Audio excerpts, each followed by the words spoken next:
Gost Rant.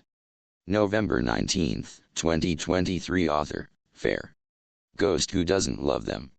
I mean, we're introduced to them at an early age, it seems. I'm not exactly sure how or why this happens. Going camping with dad and his friends who think it's a good idea to tell ghost stories to their kids in the middle of the forest, around the campfire that's already giving off scary shadows. And having a laugh over our squealing and peeing our pants. The same thing happens in the local Boy Scout club, or the summer retreat your parents send you to get you out of their hair, so they can go on their second or third or fourth honeymoon. Again, everyone sits around either under the covers or once again out in the forest, and the nightly event is who can scare the crap out of each other. And no place is untouched by ghosts. Your parents dress you in your Sunday best and send you to Bible studies where you get to sit around and listen to stories about holy ghosts, evil ghosts, ghosts appearing in the night and scaring the crap out of people, where they wake up the next day and repent their sins, even if they didn't have any. There's probably been a million books published that are full of ghost stories. And of course, movies and TV shows, radio dramas, audio books, you name it, you can find a ghost story. And they include every walk of life, every age group, even animal ghosts. I never understood the appeal myself. Ghost stories ended for me the first time I went to a high school with a decent library. In fact, that library ended a lot of beliefs on a lot of different topics. But education doesn't seem to stop people from wanting to interface with a ghost. You've got people paying big money to Romanian gypsies to bring back their loved one for some ill-defined purpose. I mean, you had a whole lifetime to say I love you. Why bring some poor old man or your wife back from the dead just to tell them again? Or trying to bring back grandma so she can tell you where she stashed the expensive silverware. I mean, if wanted you to have it, she could have left a note. Even before then, I always wondered why ghosts are such assholes. Okay, I get the being dead would be a bummer, but why do they go around taking it out on people, total strangers that had nothing to do with their dying? It's just jealousy, I guess. I mean, you still have your six senses and they got zip nothing. No senses at all. I guess their only purpose is to come out at night and see if they can get you to soil your pants. And the whole ghost population seems a little one-sided. Most of them are women or small children who are the creepiest, which I can sort of see that. I mean, kids are creepy when they're alive. It can only get worse when they're dead. As far as men go, they always thrown in with a few medieval ghosts. Or prominent men who are always plantation owners living in their rock pile they call an estate. And a great many of them come back as ghosts, looking young, or looking the way they were the day they were buried.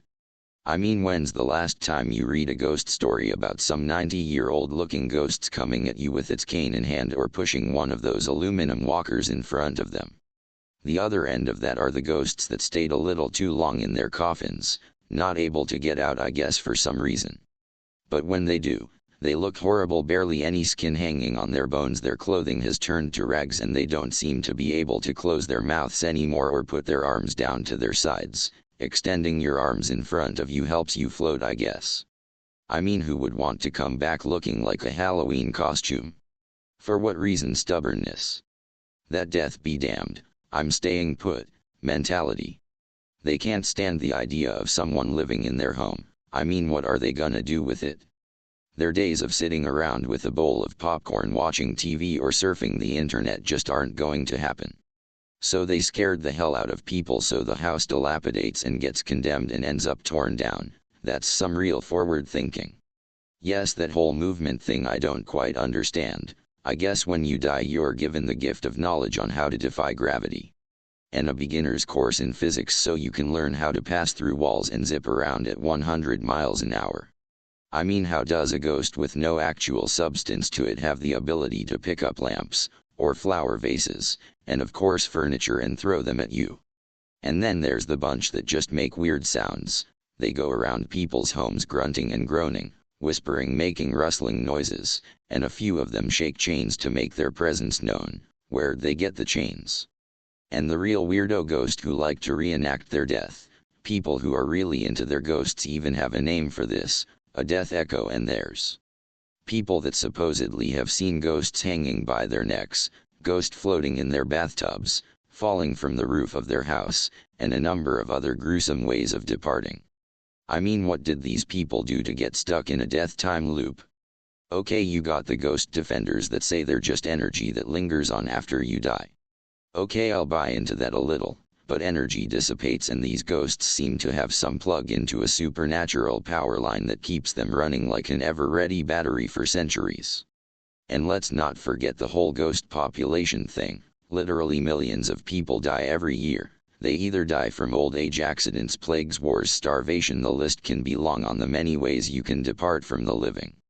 Where are they? Shouldn't we be elbow to elbow with ghosts, or do ghosts live in some fourth dimension and just pop out on occasions to get a laugh watching us pee our pants by scaring us? I'm 60 plus years old and have had a lot of friends, and none of them have ever seen a ghost. Not them, not their friends, no one. I even went to Europe once, which is like Ghost Central. I didn't see any ghosts and I didn't meet anyone that had ever seen one. But they have tour guides there that will take you around and show you all the haunted sites. I will admit I did go on a ghost adventure in England. That was a good laugh. It was an old estate, a big pile of rocks turned into a motel that had a bona fide ghost living in it, according to the brochures. I showed up and got what I expected, a whole list of nutcases, ranging from potbelly men with thousands of dollars worth of cameras and electronic equipment wrapped around their necks, to the weird guys and girls dressed in black and sporting an assortment of staples and rings in their faces and horrible-looking tattoos going up their arms, hands, necks. Any patch of skin had to have a tattoo placed over it. There were the professional mediums, women all wearing black shawls and spirit crystals around their necks and dressed like gypsies, who wanted to practice their art of communication with the dead. And there were the so-called paranormal experts, who consisted of college people who took basket weaving as their primary. I overheard several hysterical conversations, some quite heated, between the gypsies and the paranormal experts. On more than one occasion I got the evil eye from them, when I couldn't help myself from laughing. Well, the rooms were nice, the food was top-notch, and as motels go I enjoyed my stay. But as far as ghost hunting goes, it was a little disappointing. But it did have its comic relief when it came to the ghost hunters. Nighttime came, it was total hysterics, the guys with all the expensive cameras slowly going through the hallways with their infrared headgear on, looking at their electronic monitors for a sign of energy. Bumping into furniture which caused everyone to freeze in place for a moment. The mediums downstairs were holding hands looking into their crystal balls. A couple of them speaking in some gibberish of a language, with their heads fixed upwards like the ghost was supposed to come down and sit on their crystal ball and take a crap. One poor lady even brought her Ouija board, and of course there was your tarot card reader handing out advice and business cards. The weirdo kids with their satanic tattoos mostly stood around looking bummed that no one had any drugs. The paranormal experts moved through the rooms dressed in their cheap suits with ties that didn't match, and one guy actually put on the white coat of science. They were busy typing into their laptops or iPad. It was quite a carnival. If you were looking for crazy, you were in the right spot tonight. It really is remarkable what people can believe in: ghosts, fairies, leprechauns, Bigfoot and the Loch Ness Monster, or the ultimate that tops them all, the wizard in the sky that watches over us. It seems humans are willing to grasp at anything to give them some kind of purpose, no matter how strange it may be. We just don't seem to be able to get over the fact that we live, we die, we turn to dust, and that's it, folks.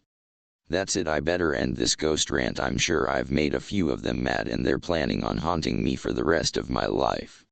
Oh, I think I heard one just now. Boo.